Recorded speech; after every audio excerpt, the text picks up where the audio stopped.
Bonjour à tous et bienvenue dans cette nouvelle vidéo. Alors aujourd'hui je vais vous parler de mon expérience sur le hack de la PS Vita. Alors c'est un type de vidéo que j'ai déjà fait sur la Switch et sur la Wii U.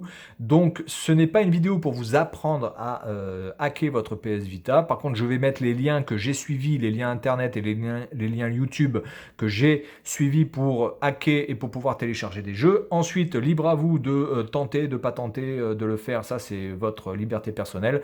Mais je n'en suis absolument pas responsable et responsable aussi des résultats. En sachant que, à la différence, par exemple, de hacker la Wii, la Wii U et quelque part un petit peu aussi la Switch, maintenant, je pense que bon, le hack de la Switch est assez stable, mais pour la PS Vita, vous pouvez réellement briquer votre machine et la rendre totalement inutilisable et voilà, vous ne pourrez plus jamais l'utiliser. Donc, soit vous avez deux PS Vita et vous en avez une, à la limite vous n'en avez pas grand chose à foutre et vous voulez faire le test, soit vous en avez une et vous voulez vraiment vous lancer, et bien dans ces cas-là, je vous mettrai les liens. Je vous conseille aussi d'aller chercher d'autres informations par vous-même sur des forums et ensuite, eh bien, lancez-vous, mais surtout, prenez votre temps. Bien, donc le hack de la Switch, l'avantage, ben, c'est de pouvoir utiliser ce type de carte qui ressemble aux cartouches de jeu de PS Vita, évidemment, mais dans laquelle nous allons mettre une carte SD. Alors là, moi j'ai mis une 128 Go, je sais qu'on peut en mettre une de 256, je ne sais pas si 512 ça passe, en tout cas 128 et 256, ça passe sans problème. Voilà, donc là nous avons une cartouche, le PS adapteur, et nous avons la cartouche de jeu qui est là, vous voyez, donc c'est exactement la même chose. Hop, je vais essayer de prendre ça comme ça, voilà, vous pouvez voir que c'est exactement le même format, etc. Ça ressemble trait pour trait. Évidemment, c'est pour pouvoir le mettre dans le lecteur. Donc, il faut savoir une chose, c'est que le hack n'est pas un hack permanent. C'est-à-dire qu'il va falloir, à chaque fois que vous allez lancer votre console, donc je vais le faire là, hein. Donc là je vais mettre la cartouche comme ça, hop, allez hop, rentre dedans. À chaque fois que vous allez lancer votre machine, hein, que vous allez l'allumer, voilà, eh bien le hack n'est pas installé. Donc, ce qui veut dire que tous les jeux que vous avez téléchargés, que vous avez installés, alors ça s'appelle les VKG, je crois, ce sont des VKG, des VPK. Je crois que c'est des VPK, voilà. Les VPK que vous allez installer ne fonctionneront pas. Donc là, c'est mon mot de passe secret, hein, absolu. Donc, vous allez, là, si je veux lancer un jeu que j'ai téléchargé en VPK, par exemple Metal Slug 3, ça ne fonctionnera pas.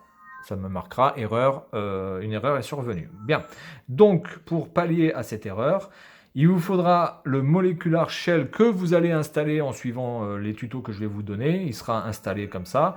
Et vous mettez Install et ça va le faire tout seul. Donc là, je ne touche à rien. Ça va aller sur Internet tout seul. Ça va aller chercher le lien tout seul, Nkaku, etc. Ça va tout faire à la chaîne.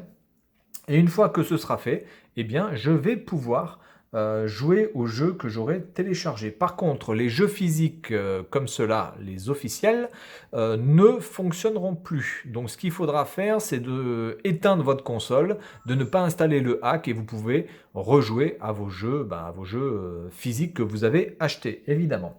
Donc là, maintenant, si je vais sur Metal Slug 3, par exemple, voilà, hop, et donc cette fois-ci, ça fonctionne sans aucun problème. Donc pour l'instant, je n'ai pas eu vraiment de plainte je n'ai pas vraiment de choses à me plaindre sur le hack de cette console. Ça fonctionne plutôt bien. Il faut quand même s'y connaître déjà un petit peu en hack de machine pour bien comprendre les tenants et les aboutissants et comment faire les choses.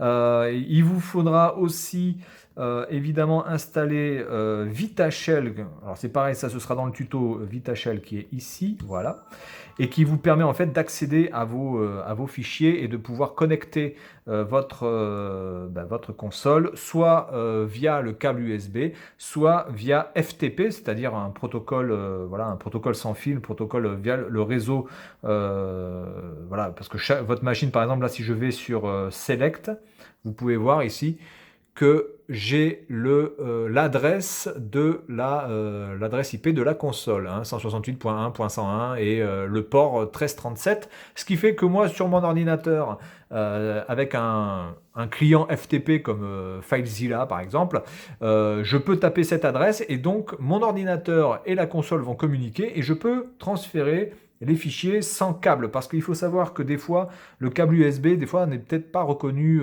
sur votre PC, peut-être que la console n'est pas reconnue, ou alors il faut télécharger les drivers, ça peut être un peu relou. Avec ce procédé-là, vous avez quasiment l'assurance d'avoir une connexion. Par contre, il faut que la connexion soit quand même assez stable, parce que si vous transférez un fichier et que la connexion se coupe toutes les 30 secondes, ça risque d'être vraiment chiant. Et la vitesse est un peu plus lente, on va dire, que le câble USB. En tout cas, moi, personnellement, c'est ça. Quand vous allez dans les options en appuyant sur Start, je peux choisir donc FTP ou USB, voilà, par exemple. Donc là, je suis en USB, et si j'appuie sur Select, on me dit de connecter avec le câble USB. Voilà, tout simplement. Et si vous voulez que ça fonctionne, il faut appuyer sur Select. C'est-à-dire que si vous branchez simplement votre machine comme ça ne fonctionnera pas. Il faut appuyer sur Select pour que ça s'affiche sur votre PC. Donc une fois qu'on a VitaShell, eh bien en fait on peut installer des VPK. Donc je vais le faire devant vous. Donc du coup on peut voir que ma carte mémoire est ici, 117 Go, donc c'est une 128 Go. J'ai ma carte mémoire aussi officielle de PS Vita, qui ne sert plus maintenant à grand chose, parce qu'en fait ma 128 Go sert de carte mémoire principale. Mais voilà, donc vous avez aussi votre carte, les cartes 16, 32 et 64 Go de PS Vita, qui sont l'une des raisons pour laquelle j'ai hacké ma console, parce que les cartes mémoire de PS Vita sont juste hors de prix, c'est juste hallucinant. Donc là, ce que je vais faire, c'est que je vais installer Xflow Launcher, donc c'est un launcher qui ressemble un petit peu au launcher... je ne sais pas si vous vous rappelez d'un petit peu de iTunes avec les jaquettes en forme avec les effets miroirs, etc. Donc là, je vais juste l'installer pour vous montrer ce que ça donne, hein. C'est pas vraiment, c'est pas un truc de fou, c'est pas un jeu, voilà.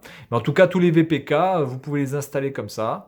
En sachant aussi que par exemple, par rapport à ce Homebrew, par rapport à cette application qui n'est pas un jeu, si vous installez un jeu, il vous faudra appuyer sur une fois que ce sera installé, il faudra appuyer sur triangle et faire Refresh Live Area pour que le jeu s'installe, fasse une recherche sur le PS Store, entre guillemets, et installe l'icône sur votre PS Vita. Sinon, le jeu sera installé, mais vous n'aurez pas l'icône.